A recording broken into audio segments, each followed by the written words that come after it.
everyone, how's it going? For today's presentation, let's take an up-close and personal, in-depth look at the wickedly cool 2001 Chrysler Prowler. And this is going to be a detailed, in-depth review of the Prowler. We'll start it up, show the engine, get an exhaust clip and go over the performance data, take it on a test drive, and show you a bunch of the unique aspects of the interior as well as exterior. And before we begin, I'd like to extend a big thanks and special shout out to Northpoint Chrysler Jeep Dodge Ram located in Winston-Salem, North Carolina for providing the Prowler featured in today's in-depth review. For more information on their current inventory, please feel free to check out their website provided in the description box below. And so, without further ado, let's go ahead and start her up. Let her run. The Mulholland specific exterior color is known as midnight blue and also features a hand-painted pinstripe across each side, nicely complemented with an all-black leather interior.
Now the Prowler features standard speed proportional rack and pinion power steering and a unique 3-spoke, thick leather-wrapped steering wheel with your cruise control on either side and radio controls on the back of the wheel.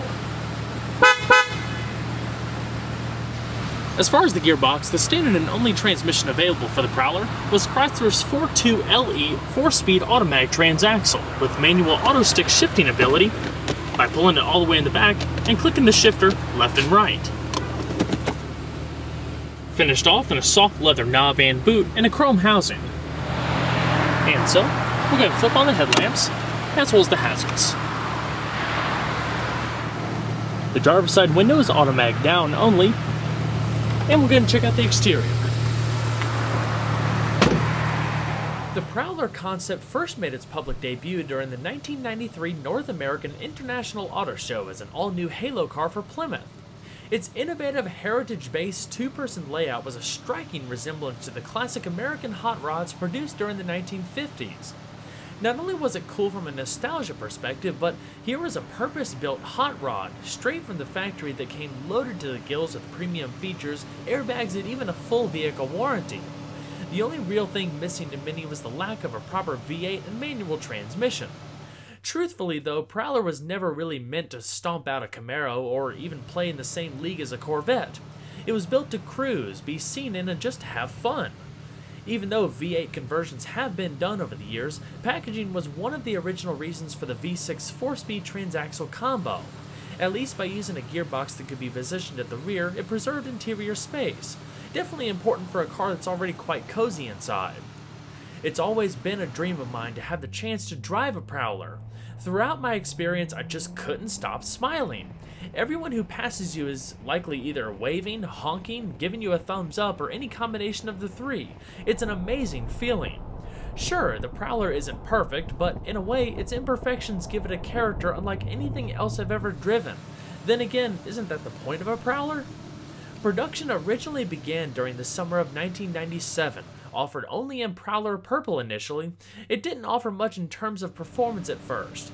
There were no Prowlers made for the 1998 model year until production hit full swing for 1999, bringing with it new colors and a revised power plant that boasted more power and torque. Built entirely by hand at the Connor Avenue Assembly Plant in Detroit, Michigan, alongside the Dodge Viper, Prowler continued up until the 2002 model year while being rebranded under the Chrysler badge for 2001 after the Plymouth brand was dropped. This Mulholland edition was part of the first batch of Chrysler Prowlers, with just under 1,300 produced. They all come in the signature color and hand-painted pinstripe combination complemented by a blue soft top. The original MSRP was around $46,000 or so. The Prowler's engineering innovations resided in its aluminum-intensive construction, which makes up about 900 pounds or about a third of the car's total weight. The materials, both aluminum and SMC or sheet-molded composites, were developed using new techniques to maintain the strength required while keeping weight down and allowing easier formation of the required shapes. Like the Viper, the Prowler was a test bed for advanced construction techniques. It blended a number of different materials and forms to achieve a target curb weight while keeping true to the shape of the original concept. In fact, the Prowler might be one of the closest concept to production vehicles I've ever seen. It just looks mental with its exposed suspension and brakes up front. Of course, modifications were necessary during the transition for safety regulations and accommodations, so the production version is a bit larger both in length and width. It features a wheelbase that's a few tenths of an inch longer than Chrysler's 300M with an overall body length that's 9.1 inches shorter than a Dodge Neon. While a neat fact, the most dramatic things about the Prowler are its proportions. Like a typical 1930s base hot rod, the rear end is extremely wide and hiked up in the air. The high waistline makes you feel like you're sitting deep within the chassis. Towards the front, the shape dramatically narrows and slopes downward to create a pointed nose. The horizontal grille is cradled by a set of elongated headlamps with 4 projector bulbs. The black bumperettes, both front and rear, definitely aren't there for show, but were required for safety regulations. I have seen bumper delete kits that people have used to give it a more authentic look. The rear set actually incorporates the words Plymouth on the left and Prowler to the right, unless it's one of the Chrysler branded ones like we have here where it just has Prowler to the right. Many of the body panels are made from aluminum, including the hood, front side panels, doors, and rear deck. SMC is used for the rear body panels, rocker panels, and motorcycle-like wheel arches up front. The wheel arches are affixed to the suspension structure, therefore they rotate with the wheels as one assembly. I'm sure it doesn't add much to unsprung weight, but who really cares when it looks that cool? Aluminum also makes its way throughout the chassis and suspension. The body structure is composed of a full perimeter frame and central tub composed of cast, extruded, and sheet aluminum, affixed together by a combination of self-piercing rivets and industrial adhesives to ensure rigidity and long-term durability. A magnesium instrument panel support structure shaves about 7 pounds compared to a traditional structure, while consolidating parts and actually lessening some production costs. A carbon fiber reinforced windshield frame adds towards overall stiffness and safety. Underneath the rear of the car, you can see a lot of the inner workings of the aluminum chassis and suspension, amongst 2 twin chrome exhausts sticking straight out the back. There's also a transmission oil cooler enhancing the overall thermal efficiency. Operating the manual soft top is a multi-step process. It's pretty easy, it just takes a bit of time. I really like that it incorporates a glass rear window and defroster. To fold it down, first unfasten the latches in the upper windshield frame. Then you'll want to pull the lever located behind the passenger seat just under the rear window to release a pair of locking pins that secure the top to the deck lid. At this point, raise up the back portion of the top and look just behind the driver's seat underneath the trunk lid. There's a little yellow button. Pressing that button releases the trunk, which is rear hinged. Inside, there's about 2 cubic feet of near-flat cargo space, but unless you're hauling a few clothing items from the dry cleaners, you won't be using it for much else other than storing the top. With everything ready to go, the top can be folded and stored neatly in the trunk to maintain that sleek look. One of the coolest things I remember are the optional trailers for those wanting to take extended trips with their Prowler. I believe only about 10% of Prowlers sold were ordered with the trailer, which came at about a $5,000 option. They were made to look just like the back of the car with slightly reduced diameter wheels, of course painted to match. One of the Prowler's coolest attributes is its 5-spoke cast aluminum wheels, measuring 17 by 7.5 inches in front with huge 20 by 10 inch wheels in the rear, wrapped in 225/45 and 295/40 run-flat tires respectively. They've been tested to hold around 0.9 g of lateral acceleration. The brakes, four-wheel internally ventilated discs, measure 11.3 by 1 inch in front and 13.3 by 0.8 inches in the rear. The innovative aluminum composite material used for the rotors shaves 15 pounds off the vehicle's unsprung mass, making them about half the weight of a conventional cast iron rotor. They've been tested to bring the car to a stop from 60 miles an hour and around 140 feet, and anti-lock brakes were never available. Aiding to its sharp handling is a fully independent suspension featuring double wishbones in front with pushrod operated coil springs. A double wishbone coilover setup brings up the rear with added tow control links in addition to front and rear anti-roll bars. The control arms and rocker arms found in both the front and rear are made from semi-solid formed aluminum, which further helps reduce unsprung mass while enhancing strength and long-term durability. While the relatively long wheelbase provides a pretty steady and smooth ride overall, you're consistently reminded of the chassis' stiffness. It's just one of those cars that translates every little road imperfection to the passenger compartment, so it can still be quite jarring over broken pavement. For a car that's likely to be enjoyed on occasion, I don't see this as an issue at all. After the 2000 model, the Prowler did receive revised shocks, springs, and tires that made the ride a bit more compliant. Adjustable shock absorbers were added for 2001. All in all, it gives off a very pure vibe, making you feel glued and connected with the road, unobstructed by any sort of traction or stability control systems. The Prowler isn't the easiest thing to drive on a daily basis, but I don't believe it was ever meant to be. Sure, the steering communicates information nicely, the suspension feels agile and is quick to respond. It also fits around you like a well-tailored suit, but at the end of the day, the Prowler makes a statement both in style and engineering for its time, paying homage to an exciting and memorable time in American automotive history. Overall length is 165.3 inches with a width of 76.5 inches and a height of 50.9 inches, riding on a 113.3 inch wheelbase. Curb weight is rated at 2,840 pounds, with 45% of that weight riding over the front axle. Ground clearance is 4.5 inches. So let's go ahead and pop the hood. When the Prowler was first introduced for 1997, it was powered by a somewhat lackluster 3.5-liter V6 with an iron block and aluminum heads, producing a modest 214 horsepower and 221 pound-feet of torque, and was able to hit 60 miles an hour in about 7 seconds. For 1999, it received a big boost in power thanks to a new, all-aluminum 3.5-liter high-output V6, pretty much the same mill that you would find in Chrysler's new generation LH platform family sedans, only the Prowler is rear-wheel drive. Power is sent through an open drive shaft to a rear-mounted 4.2 LE 4-speed automatic transaxle with auto-stick manual shifting. The Prowler's application is programmed to give abrupt and authoritative shifts. It takes a little to get used to, but it's supposed to add more feel to the driving experience. The auto-stick system actually allows you to hold gears manually all the way to redline without automatically upshifting. It gives you more control and direction of both up and down shifts. The main thing that it won't let you do is downshift to the point that the engine could over-rev. There's a governor in place for that.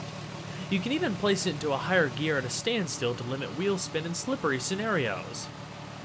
The engine features belt-driven single overhead cams, 4 valves per cylinder, a compression ratio of 10:1, a forged steel crankshaft, stainless steel exhaust manifolds, which is specific to the Prowler, and a red line of 6,500 RPM.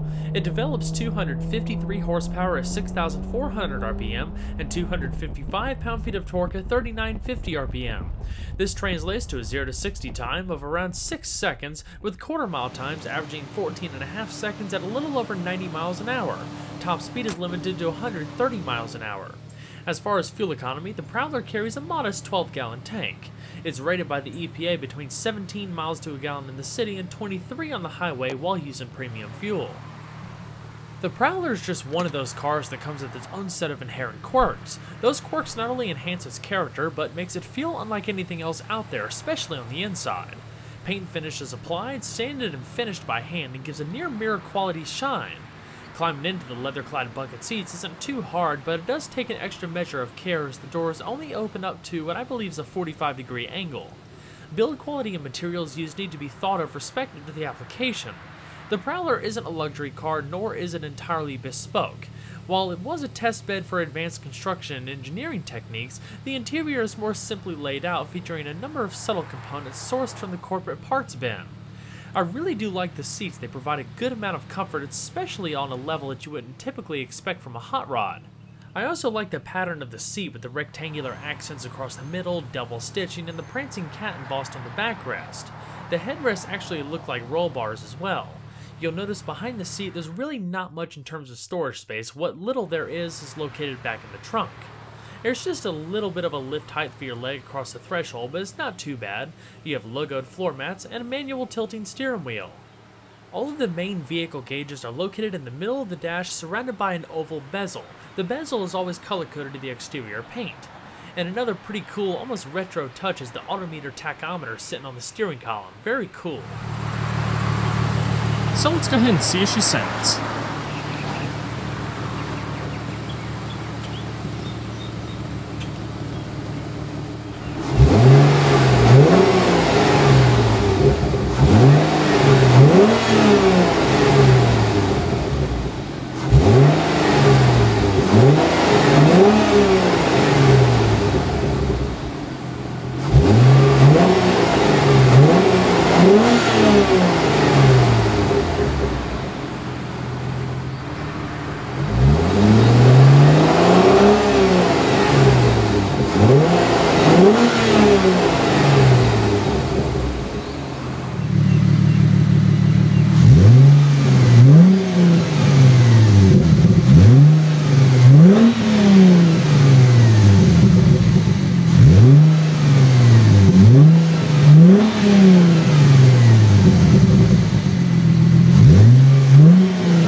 So we're going to shut her up.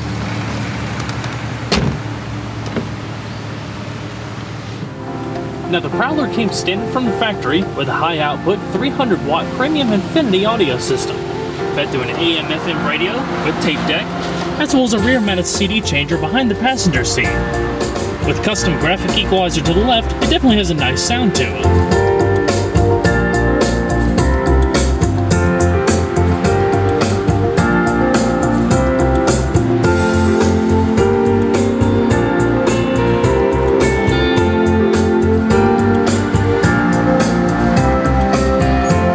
You do have padded visors for both the driver and the passenger,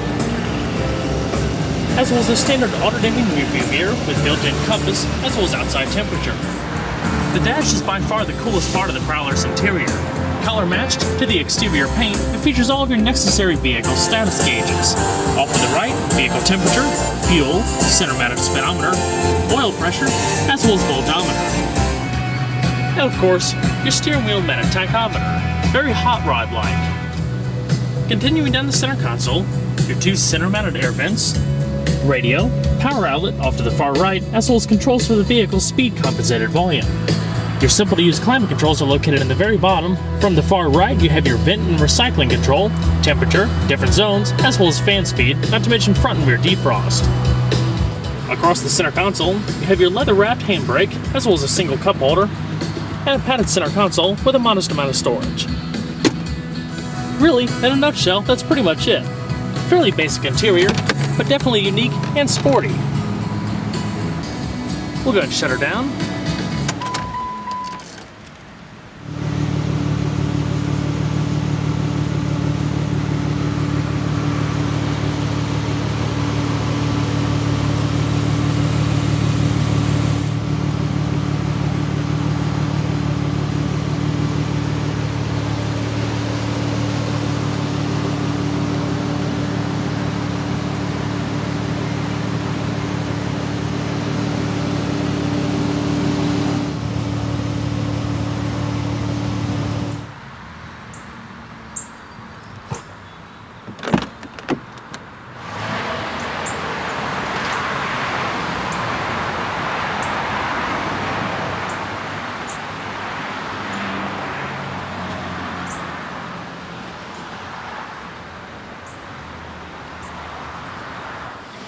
The passenger seat is also fully manual, but lacks the height adjustment of the driver's seat. And behind the passenger seat is a little storage pocket and the 6-disc CD changer.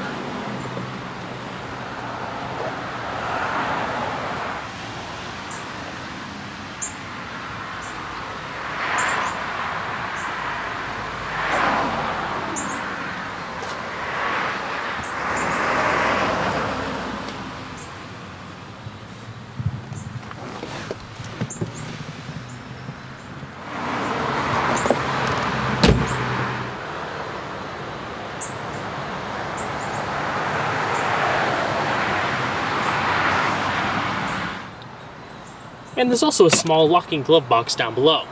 It's also padded, just like the rest of the dash. Even though the Prowler may have lacked a V8 or a manual, it still represents one of the most unique and daring production vehicles of the last couple decades. Accumulation of advanced engineering and timeless style, unrestricted by design committees or stringent regulations, simply built to look good and be fun. Well everyone, I hope you enjoyed the in-depth look at the very unique 2001 Chrysler Prowler. Be sure to stay tuned next time, there's a lot more where that came from. Take care everybody.